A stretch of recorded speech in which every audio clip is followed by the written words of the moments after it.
Habang penitensya, hindi muna paghihintulutan ngayong mahal na araw sa siyudad San Fernando. Daragdagang COVID-19 facilities, itatayo sa Jose Binigad Memorial General Hospital.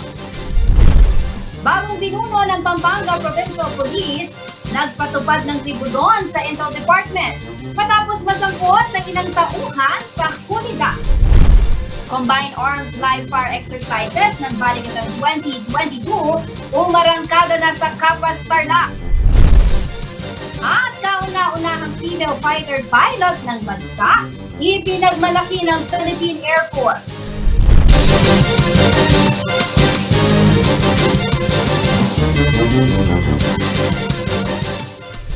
Magandang gabi ka rin ngayon. Ako po si Jennifer Salenga. Oras na para sa mga maiinit na balitang Central Luzon. Umarangkada na ang pagsasanay ng mga tropang militar ng Estados Unidos at Pilipinas sa Capas, Tarlac. Personal na tinungo ng ating mga kasamang sina Felix Barrios at Art Consuelo ang ginawang Combined Arms Live Fire Exercises itong Huwebes. Tunghayan natin ang mga maaksyong eksena sa Balikatan 2022 sa ulat na ito.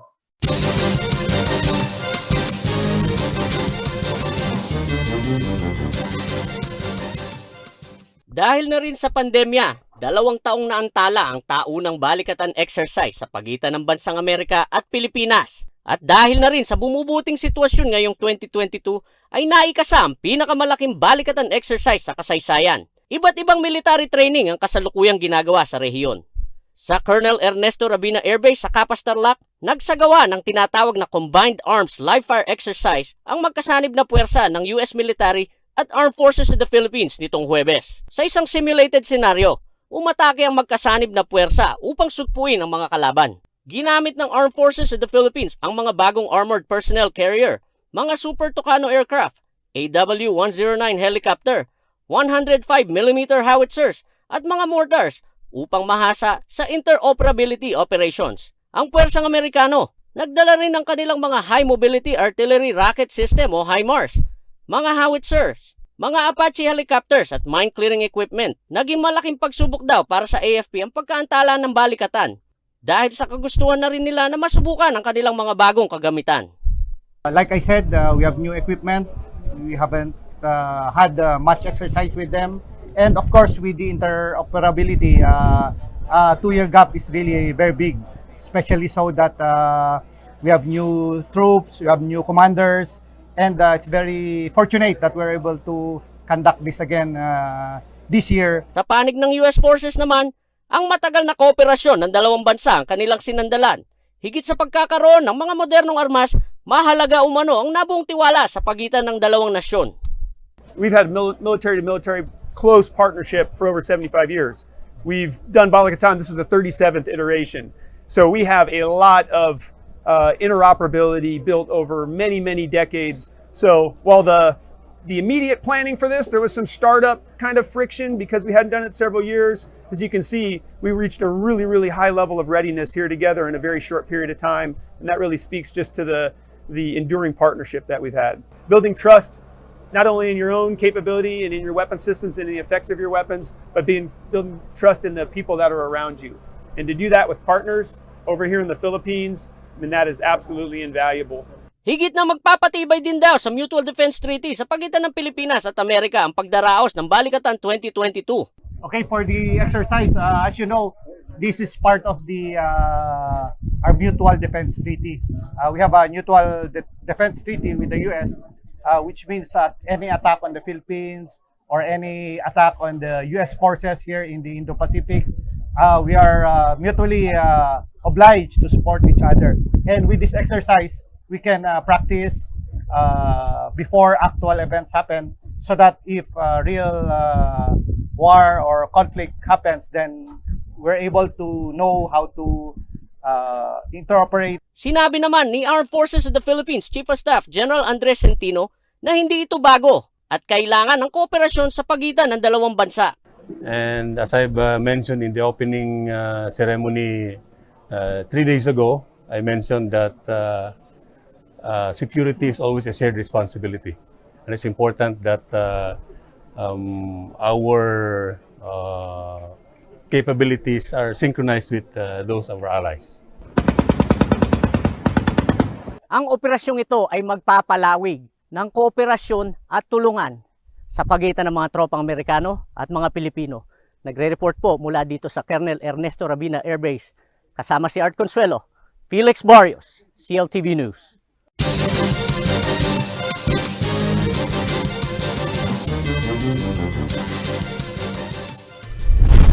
Nagpatupad ng linggo sa Intelligence Department ng Pampanga Provincial Police Office ang bagong talagang OIC nito na si Police Colonel Jonas Amparo. Ayon kay Amparo, sisikapin niyang maisulong ang internal cleansing upang malinis ang nadumisang pangalan ng kanilang tanggapan matapos masangkot sa di umanay hulida ng ilang mga tauhan. Narito ang report.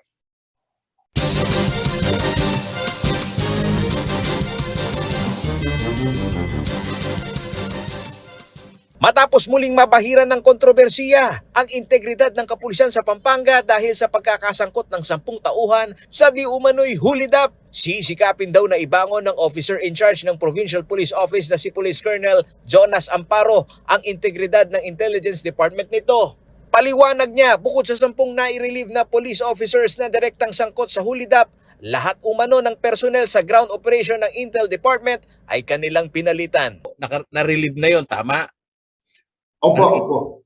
At yung pang mga yung pang mga junior officer ho, as in ba totally lahat ng personnel na diyan sa S2 talagang pinalitan ng bagong muka o yung 10 lang?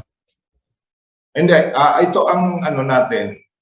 Lahat ang instruction naman doon ay talagang very specific yun na palitan lahat. Ang mga admin personnel lamang ang itinira sa departamento at upang hindi maka-impluwensya ang ilan ay itinalaga sa ibang unit habang ang 10 pulis na na-involve ay nasa floating status sa headquarters ng Police Regional Office 3 sa Camp Oliva sa siyudad ng San Fernando, Pampanga.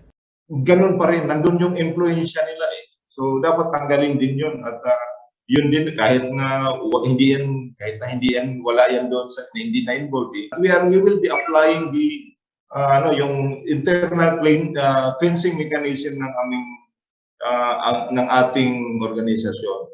Critical ang Departamento ng Intelligence Unit mula sa anti-drugs operation, paghuli sa mga may warrant at anti-criminality operation. Kaya ganun na lamang daw kahalaga na panatilihing tuwid at malinis ang mga tauhan sa unit na ito. Mabalik man lang kung ano po yung nawala sa amin.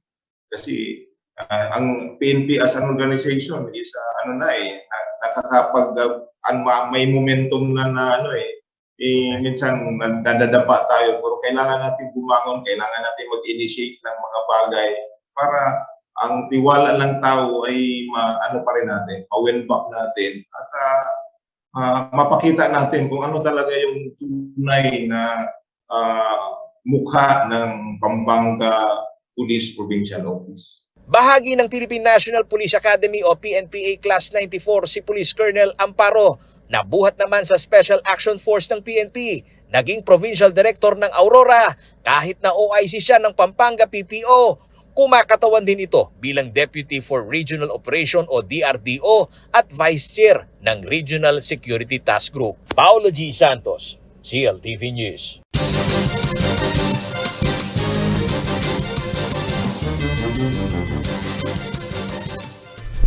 Magiging permanente na raw para sa mga kawani ng gobyerno na sakop ng Civil Service Commission ang flexible work arrangement sa kabila ng pagbuti ng sitwasyon kaugnay ng COVID-19 pandemic. Ito po ang inanunsyo ng CSC kasunod naman ng pagtaas ng presyo ng produktong petrolyo na nakaapekto na rin sa presyo ng mga bilihin. Narito ang report.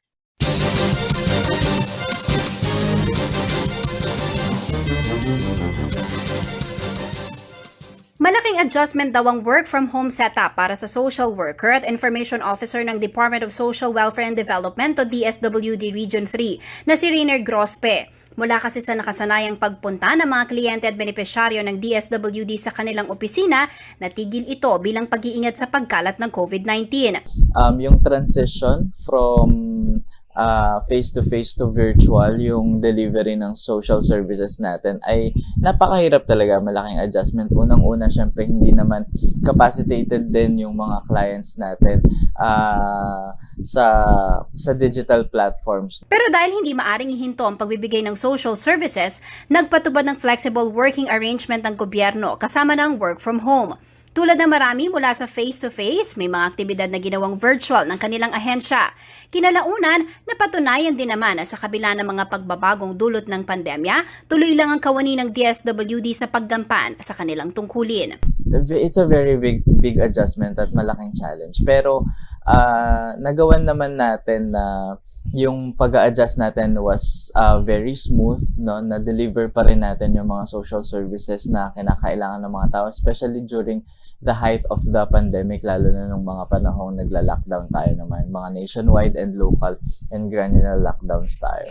Bilang isang ina, malaki raw naitulong ng work from home kay Remely Canlas na Administrative Aid ng City Environment and Natural Resources Office o Sendro sa siyudad San Fernando, Pampanga. Habang ginagampanan daw kasi niya ang kanyang trabaho, nasusubaybayan din niya ang kanyang mga anak sa bahay. Maliban dito, nakatipid din daw siya sa araw-araw na pamasahe papunta sa opisina at nakaiwas sa traffic. Mas maayos po, lalo na sa bahay. Nagagawa mo lahat yung mga trabaho. Tapos, less pa sa mga traffic. At the same time, nakakatulong ka pa sa bahay, nababantayan mo pa yung mga bata na nasa online study po sila on pandemic time. So marami po yung naitulong sa amin yung work from home as a mother. Ngayong bumubuti na ang COVID-19 situation sa bansa ay siya namang pagsulpot ng oil crisis dulot ng kaguluhan sa pagitan ng Russia at Ukraine. Dahil sa walang tigil na pagtaas ng produktong petrolyo, ramdam ang domino effect nito dahil maging ang presyo sa mga pangunahing bilihin ay nagtaas na rin. Dahil dito ay minungkahi ng National Economic and Development Authority o NEDA ang pagpapatupad ng 4 days work week upang makatulong na maibsan ang gastusin sa krudo ng mga manggagawa. Samantala, gagawin na raw permanente ng Civil Service Commission o CSC ang alternative at flexible work arrangement para sa mga empleyado ng gobyerno. Ito inihayag ni Commissioner Eileen Lezada nitong Huwebes sa isang panayam. Ayon kay Lezada, may pandemya man o wala, ipatutupad na raw ang flexi work sched. Inaayos na raw nila at gumagawa na ng hakbang upang ma-institutionalize ito, hindi lang sa panahon ng pandemya. Sinabi rin ni Lezada na ang CSC Memorandum Circular No. 18, Year 2020 o ang Alternative and Flexible Work Arrangement ay epektibo lamang sa panahon ng public health emergency na nakatakdang magtapos ng Setyembre ngayong taon. Kabilang sa Flexi Work Arrangement ang work from home, skeletal workforce, 4-day compressed work week, staggered working hours at kombinasyon ng 4. Ang planong ito ng CSC sinang-ayunan ng ilang kawani ng gobyerno na aming nakapanayam. As far as labor practice is concerned, okay naman siya kasi basta makompleto mo yung 40 hours eh. At as far as public service is concerned naman, output-oriented naman tayo. Basta nasaservisyohan natin yung mga tao. Okay lang naman yun. Ako po pabor doon para po makakatulong din po tayo sa environment kasi po hindi tayo kailangan mag-traffic ay magpas ng mga traffic na kailangan sabay-sabay na pumapasok ng 5 days o kung 4 days lang po siya, makaka-less po tayo doon sa mga traffic at gastos. Samantala, mga empleyado ng Korte Suprema ay magre-report physically sa trabaho ng 4 na araw at work from home na 1 araw simula April 4. Nauna nang sinabi ng Malacanang na kinukonsidera ni Pangulong Rodrigo Duterte ang 4-day work week na iminungkahi ng NEDA. Jennifer Salenga, CLTV News.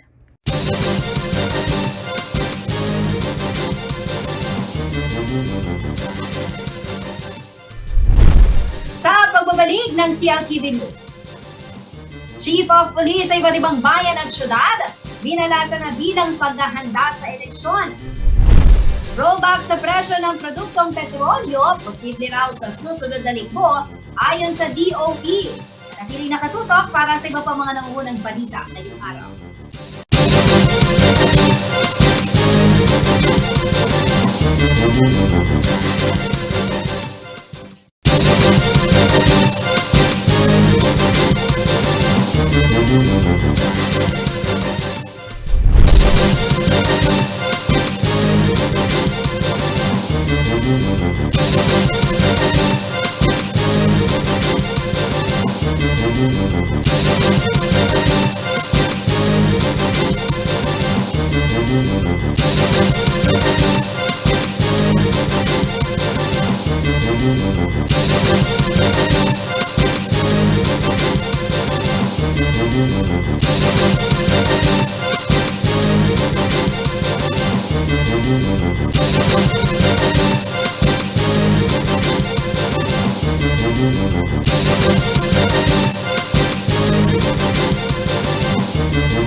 Nagbabalik ang CLTV News. At sa iba pa mga nangungunang balita, nagpatupad na po ng balasahan sa Chief of Police mula po sa iba't ibang bayan at syudad. Dito po sa Pampanga, ito'y bilang paghahanda sa nalalapit na eleksyon. Para po sa karagdagang detalye, makakasama natin live ang ating reporter na si Paulo G. Santos. Paulo? Diyan mula sa mga COMELEC District Officers hanggang sa opisyal ng PNP sa kada bayan dito sa Pampanga ay kailangang magkaroon ng reshuffle. At ito raw ay nangyayari bago ang halalan o kampanya.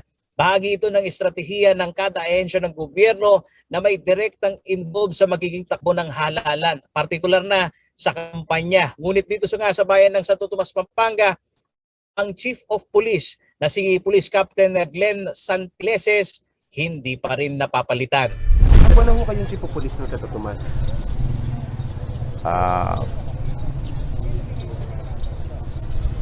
Ilang buwan na ba? Sige ba, di ko alam ilang buwan na eh. Isang taon na, sir. Isang taon na. How can you assure the both parties na hindi ho kayo, hindi ho kayo mababahiran? Yan po, sabi ko nga sa kanina sa aking salita po na ating assure po natin na ating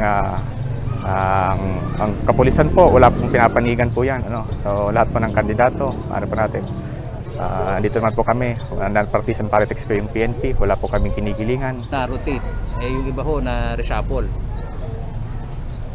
Hindi po ako makakasagot po niyan. So sa akin po, base po yung ating mga sa accomplishment po.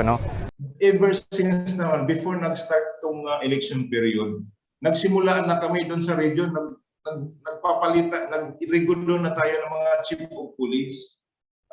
Ang most affected doon, yung mga more than 1 year. Hindi natin natatanggal yun. Hindi natin napabayaang manatili yun. Kasi nga, actually, it's a very specific directive coming from the National Headquarters. Sa pag-usisa ng CLTV News Team, Jen, wala umano siyang idea kung bakit hindi siya naisama sa mga na-rotate na Chief of Police dito sa Pampanga. At kung pinag-uusapan daw ay kung maaring mabahiran ang kanyang katungkulan sa mainit na politika dito sa naturang bayan, ay no comment naman itong naturang hepe. Sa 19 na munisipalidad nga at 2 component cities sa Pampanga, ayon kay OIC Pampanga Provincial Director Colonel Jonas Amparo, kailangang masunod yung reshuffle bago pa ang mismong kampanya. Yun ay upang hindi magkaroon daw ng bahid ng pakikisama o yung mga chief of police, particular na dito sa relasyon nila sa mga incumbent na re-electionist din. At dahil OIC lamang umano si Amparo ngayon, recommendatory ang maitutulak niya sa insidente ng long overdue ng COP ng Santo Tomas. Habang sisikapin din umanong siya sa atin, Jen, kung ano ang dahilan kung bakit ito nahuli sa reshuffle na tradisyonal na nangyayari bago sumapit ang kampanya. Jen. Alright, so Paula, ibig sabihin, as of now, of course, malapit na ang May 9 na 2022 elections. As of now ba, na-reshuffle na lahat, maliban na lamang for Pampanga, maliban na lamang sa Chief of Police sa Santo Tomas?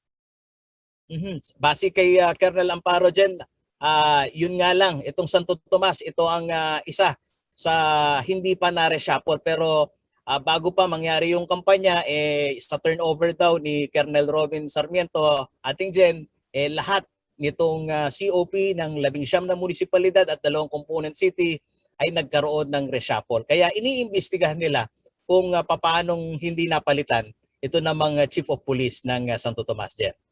At siya ay nagsilbi na for more than a year. Tama ba, Paolo? Tama, Jen. At binabanggit naman itong Chief of Police, baka daw isang naging basihan yung kanyang accomplishment sa naturang bayan. Pero for whatever reason, sabi naman ni Colonel Amparo, dahil ang direktibang ito, ating Jen, ay sa national upang matanggal ba yung alinlangan nitong mga kumakandidato, particular na baka maging in favor ito dito sa incumbent.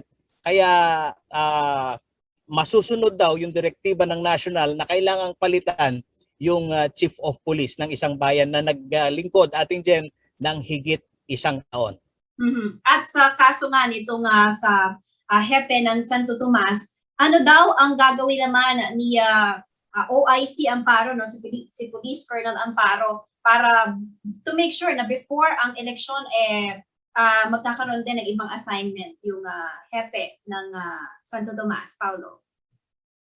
Sa ngayon, Jen, sa pagbanggit nga ng CLTV News Team na meron pang isang natitira na Chief of Police na hindi pa napalitan, ang kanya raw, dahil hindi siya fully pledged na Provincial Director, recommendatory lang ang maibibigay muna sa regional office para mapalitan, Jen, dahil sa mga panahon daw na ito, yung kanilang assessment din dito sa mga natatanggap na complaint at pag-profile na rin dito sa mga Chief of Police during their duty sa loob ng 1 taon, kung ano yung naging relasyon din nila dito sa mga nakaupong alkalde, isa sa basihan yun.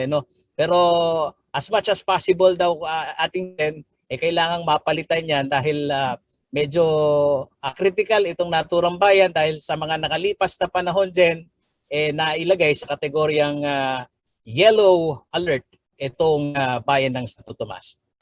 Alright, maraming salamat sa iyong ulat, Paulo G. Santos. Samantala, dumako po tayo sa ibang balita. Paunawa po sa mga motorista, posible raw magkaroon ng bawas presyo sa mga produktong petrolyo. Dahil na rin po yan sa price rollback sa world market. Itong inanunsyo ng Oil Industry Management Bureau ng Department of Energy ngayong araw. Narito ang detalye ng balita niya.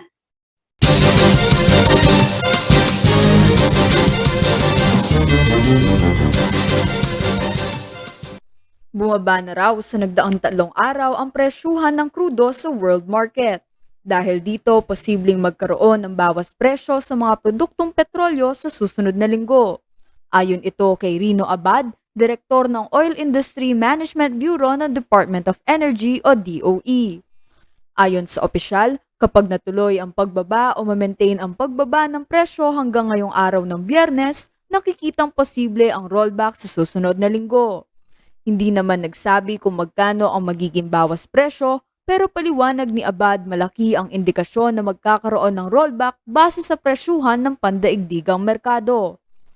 Paniwala ni Abad, may epekto sa pagbaba ng presyo ng krudo sa world market ang negosasyong nagaganap sa pagitan ng Russia at Ukraine. Gayunpaman, nangangamba raw ang opisyal na baka maudlot ang price rollback ng krudo sa world market. Dahil na rin sa mga ulat na nagkaroon ng problema sa naturang negosasyon ng dalawang bansa.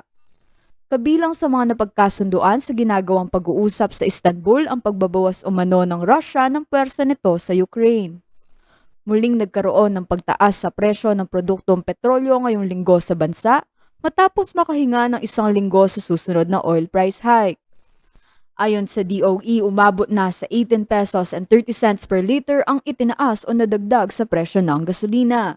27 pesos and 85 cents naman sa kada litro ng diesel at 25 pesos and 75 cents kada litro sa kerosene simula Enero hanggang nitong March 29, 2022.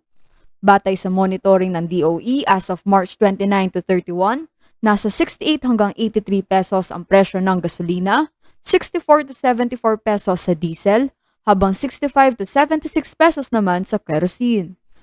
Arlene Salonga, CLTV News.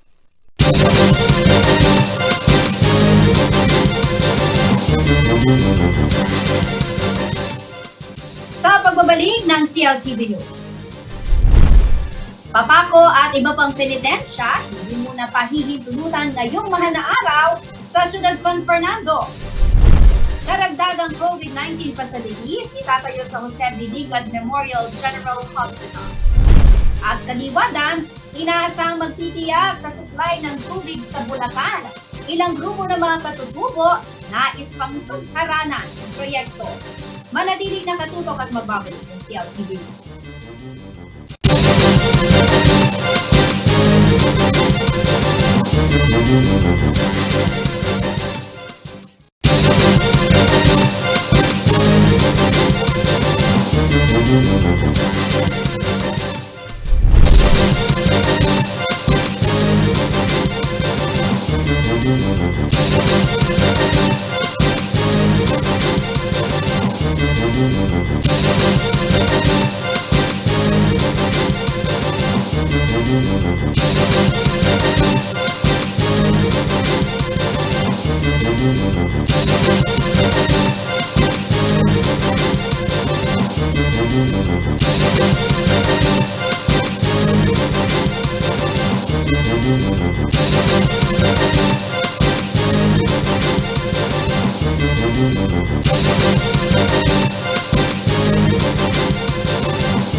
Nagbabalik ang CLTV News.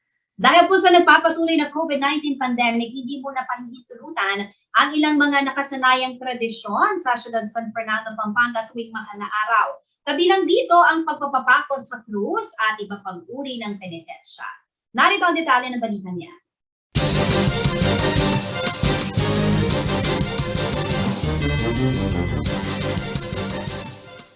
Formal nang inanunsyo ng City Government ng San Fernando, Pampanga ang kanselasyon ng ilang mga nakasanayang tradisyon tuwing Maleldo o mahal na araw sa syudad. Sa inilabas na Executive Order No. CMO 2022-20 ni Mayor Edwin Santiago nitong ika-28 ng Marso, sinabi nitong hindi muna pahihintulutan ang pagpapapako sa krus at iba pang uri ng penitensya. Kabilang sa mga prohibited activities simula April 10 hanggang April 17, 2022, ang senakulo o tira-bakal, self-flagellation o pamagdarami at pamagsalibat-bat, at ang reenactment ng Way of the Cross o ang pagpapapako. Epektibo ang nasabing kautusan sa lahat ng barangay ng Ciudad San Fernando. Ayon pa sa City Government, paraan daw ito bilang pag-iingat pa rin sa posibleng pagkalat ng COVID-19. Ang mga mahuhuling lalabag daw sa nasabing atas ay maaaring maparusahan sa ilalim ng ibang mga ordinansa ng syudad kaugnay ng Republic Act 11332 o ang Mandatory Reporting of Notifiable Diseases and Health Events of Public Concern Act. Sa kabila nito, hinihikayat naman ng publiko at mga mananampalataya na dumalo sa mga banal na misa at iba pang religious activities. Nauna na ring sinabi ni City of San Fernando Tourism Officer Ching Pangilinan na sa sentro sa Visita Iglesia ang paggunita ng Maleldo 2022 sa syudad. Justin Dizon, CLTV News.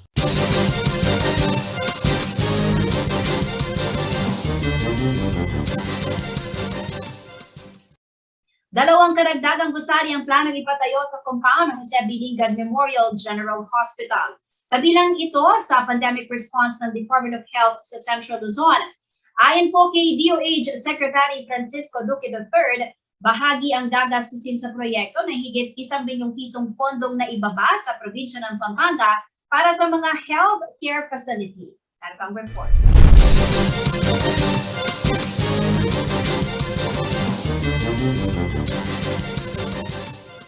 Last quarter ng papaexit na administrasyong Duterte, hindi raw napag-iiwanan ng Pampanga sa mga healthcare facility project ng Department of Health o DOH. Sa syudad ng San Fernando na lamang daw, bukod sa OFW Hospital sa Barangay Sindalan, ay patuloy rin ang improvement ng mga pasilidad sa Jose B. Lingad Memorial General Hospital sa Barangay Dolores. Kaya pabirong hirit ni Pampanga Vice Governor Lilia Nanay Pineda kay incumbent Mayor Edwin Santiago. Swerte raw ito dahil sa 9 na taon niya sa opisina ay hindi naging problema ang pagpapatayo ng ospital. Congratulations sa 9 years mo. At ako po sinasabing maswerte kasi nandito sa City of San Fernando ang ospital ng regional. Higit 1 bilyong piso ang budget allocation ng Department of Health o DOH sa mga healthcare facility sa Pampanga. Ayon kay Health Secretary Duque, naging masipag at cooperative kasi ang probinsya sa pagpapahiram ng mga lupa. Gaya na lamang ng higit 2 hektaryang lupain sa siyudad ng San Fernando na sumailalim sa use of rock agreement ng Sangguniang Panlalawigan. Kaya ang pag-allocate ng pondo ay hindi raw naging mahirap dahil sa infrastructure project na kaagad daw nasisimulan. Binuhos ni Pangulong Duterte ang resources ng ating pamahalaan para kahit na paano ma-mitigate natin yung impact ng COVID sa ating buhay at sa ating ekonomiya. At ngayon nakikita natin, malinaw, ang mga numero natin ay isa na tayo sa may pinakamababa na mga kasong na itatala araw-araw. No? One of the lowest, we're second to the lowest. No? So ano ibig sabihin nito? Tama yung tugon ng ating Interagency Task Force on the Pandemic Response. Tama yung pamunuan ng Department of Health. Sa JBL Hospital, target matapos sa susunod na taon ang 60-bed capacity na itatayong infectious disease building. Pinondohan ito ng Asian Development Bank sa halagang 134 million pesos. Ang ating kasing infectious disease building is nakalaan talaga yan para dun sa mga pasyente natin na hindi lamang COVID, kundi yung mga napapanahon ng mga infeksyon na nakakahawa. So itong proyekto na to, no, meron tong ICU na karagdagan aside from our isolation building na existing. And then state of the art din ang mga wards dito. It's a negative pressure building na kaya yung mga SARS, yung mga swine flu na mga yan, at anything that would be infectious, dyan natin siya ilalagay as an isolation. Nakikita namin ito bilang isa sa mga referral centers in Central Luzon. Samantala, pasok sa multi-year contracting ang orthopedic building na nagkakahalaga naman ng 320 million pesos. Aabot daw sa 3 taon ang konstruksyon sa nasabing gusali. Ayon kay Dr. Monserrat Chichoco, katugunan ito sa pag-aaral ng DOH dahil kalimitan sa mga pasyente sa Central Luzon ay biktima ng road crash, burn injury dahil sa mga industriyang papausbong sa rehiyon. Now, ang orthopedic center kasi tayo ang isa sa mga subnational referral hospital for orthopedic care dito sa lugar natin ng Luzon and up to the north, sa yung buong Luzon. Ano? So, may karagdagan tayo na 150 bed dyan na orthopedic ward, 5 operating rooms para doon. At syempre, ang ating trauma kasama din doon sa building na yon. At yun ay additional na 30 beds. Tapos meron din tayong karagdagan na 10 beds para sa mga burns patient kasi marami tayong factory around eh. Samantala, bagamat magkakaroon ng pagpapalit ng administrasyon, tiniyak naman ng DOH na hindi matetenga ang mga proyekto dahil nasa kontrol nila ang taunang pagpopondo para sa mga regional hospital. Paolo G. Santos, CLTV News.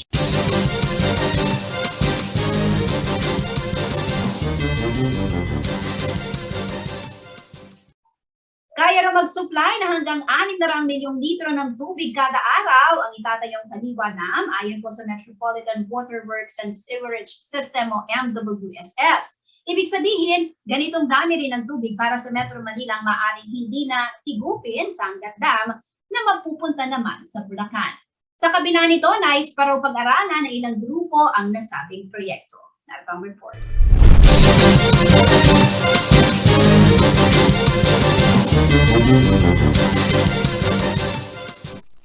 Makikinabang umano ng husto ang lalawigan ng Bulacan sa supply ng tubig mula sa Angat Dam sa oras na mapatayo ang Kaliwa Dam. Ito ay ayon kay Metropolitan Water Works and Sewerage System o MWSS Administrator Leonor Cleofas, na kamakailan ay bumisita sa Angat Dam watershed sa Norzagaray. Paliwanag niya kayang mag-supply ng hanggang 600 million na litro ng tubig kada araw ang itatayong Kaliwa Dam. Ibig sabihin, ganitong dami rin ng tubig ang maaaring hindi nahigupin sa Angat Dam para sa Metro Manila. Dahil dito may madadagdag na sa alokasyon ng tubig ng Angat Dam para sa Bulacan. Sa kasalukuyan, nagmumula sa Angat Dam ang 97% ng supply ng naiinom na tubig para sa Metro Manila. Nakikihati pa ang Bulacan para sa sarili nitong supply sa pamamagitan ng Bulacan Bulk Water Supply Project. Bukod pa rito ang alokasyon upang mapadaloy ang tubig mula sa Angat Dam patungo sa Bustos Dam na para sa pagpapatubig ng National Irrigation Administration sa mga sakahan. Matatanda ang taong 2006 nang makakuha ng water rights ang Bulacan Provincial Government mula sa National Water Regulatory Board upang makagamit ng tubig mula sa nasabing dam. Gayunpaman, napatupad lamang ang water rights nang magsimula ang operasyon ng Bulacan Bulk Water Supply Project noong 2019. Sa mahabang panahon na hindi nagamit ng Bulacan ang tubig sa Angat Dam, umasa ang mga Bulakenyo sa nahihigop na tubig ng water districts mula sa ilalim ng lupa na ngayon ay pinasok na ng tubig alat. Ang nasabing proyekto ay isa ng infrastruktura na humihigop ng malinis at maiinom na tubig mula sa Angat Dam. Bagamat nalalapit na ang konstruksyon ng Kaliwa Dam sa Hunyo, mayroon pa ring mga tumututol sa proyektong ito. Ilan na rito ang Philippine Task Force for Indigenous Peoples at ang samahan ng mga katutubong Agta Dumagat Remontado sa pagtatanggol at binabaka and lupang ninuno o Sagibin LN na parehong humihiling na ibalik ng National Commission on Indigenous Peoples ang Memorandum of Agreement sa communities upang lalo pang mapag-aralan. Arlene Salonga, CLTV News.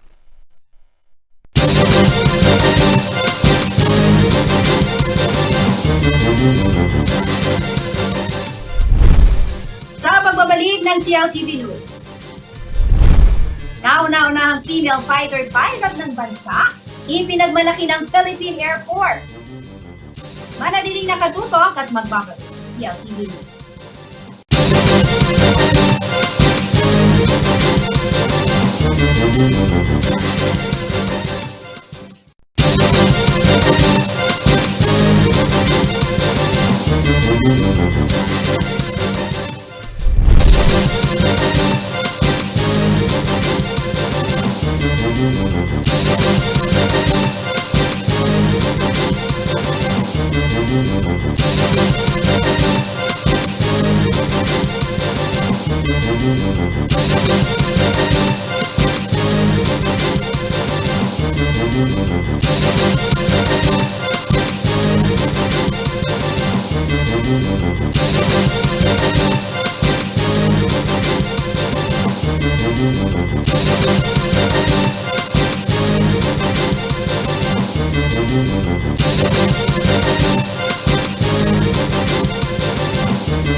Nagbabalik ang CLTV News. At sa iba pa mga naungunang balita, naging makasaysayan po para sa Armed Forces of the Philippines, sa Philippine Air Force, ang pagtatapos ng buwan ng Marso o Women's Month. Sa unang pagkakataon kasi mayroon ng babaeng fighter pilot ng bansa. Kilalanin po natin siya sa ulat ni Liana Canilao.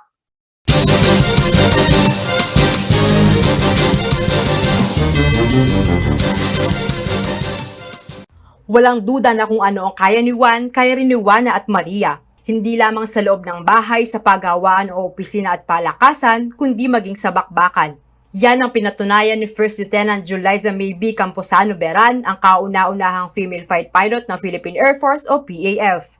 Sa pagtatapos ng buwan ng Marso na tinaguri ang Women's Month, tinanghal bilang AS-211 Combat Mission Ready Pilot and Wingman ng PAF si First Lieutenant Camposano Beran. Nakaistasyon siya sa 5th Fighter Wing ng Pasay Air Base sa Florida Blanca, Pampanga. Tubong tulunan Cotabato si First Lieutenant Camposano Beran at bahagi siya ng Philippine Military Academy Sinaglahi Class of 2015. Siya rin ang ikalimang babae na tumanggap ng Athletic Saber Award at tinaig ang higit 170 miyembro ng kanyang class. Taong 2017 naman na magtapos si First Lieutenant Camposano Beran sa Military Pilot Training ng PAF Flying School. Ayon sa Armed Forces of the Philippines, patunay si First Lieutenant Camposano Beran na mahalaga ang papel ng kababaihan sa pagbuo ng ating lipunan. Nagpaabot din ng pagsaludo ang AFP sa lahat ng babae sa bansa. Liana Canilaw, CLTV News.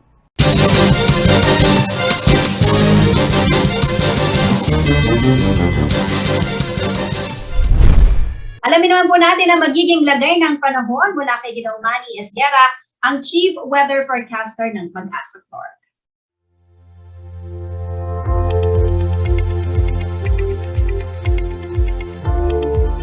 Narito po magiging taya ng panahon sa susunod na 24 oras. Maalinsangang panahon po ang mararanasan dahil easterlies pa rin po nakakaapekto, especially po dito sa may eastern section ng ating bansa. At samantala po medyo may bumalik po na mahinang hanging amihan at ito po ay nakakaapekto lamang dito sa may extreme northern Luzon. Kaya naman po ang Caraga, cloudy skies po ang kanilang mararanasan doon. Meron po mga scattered rain showers and thunderstorm. Ito po ay dulot ng easterlies. Samantala ang Batanes Babuyan Island ay maulap din po papawirin. Meron po silang mga inaasahan mga mahihinang pagulan dulot naman po ng northeasterly surface wind flow. Ang Metro Manila po at nalalabing bahagi pa ng bansa kasama na po ang Pampanga ay bahagi hanggang sa kuminsan ay magiging maulap ang papawirin. Meron din po tayong inaasahang mga isolated cases ng mga rain showers at thunderstorm. Lalong-lalo na po yung mga nasa eastern section. So pinag-iingat po ang lahat, maalinsangan po ang panahon natin. Ang ating pong isolated rain showers ay dulot po ng easterlies at ng localized thunderstorm. So mag-ingat po tayong lahat.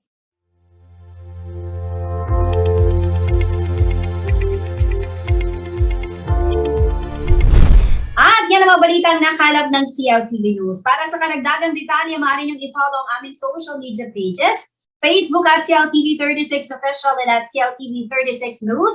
Twitter at CLTV36. Instagram at CLTV36 Official.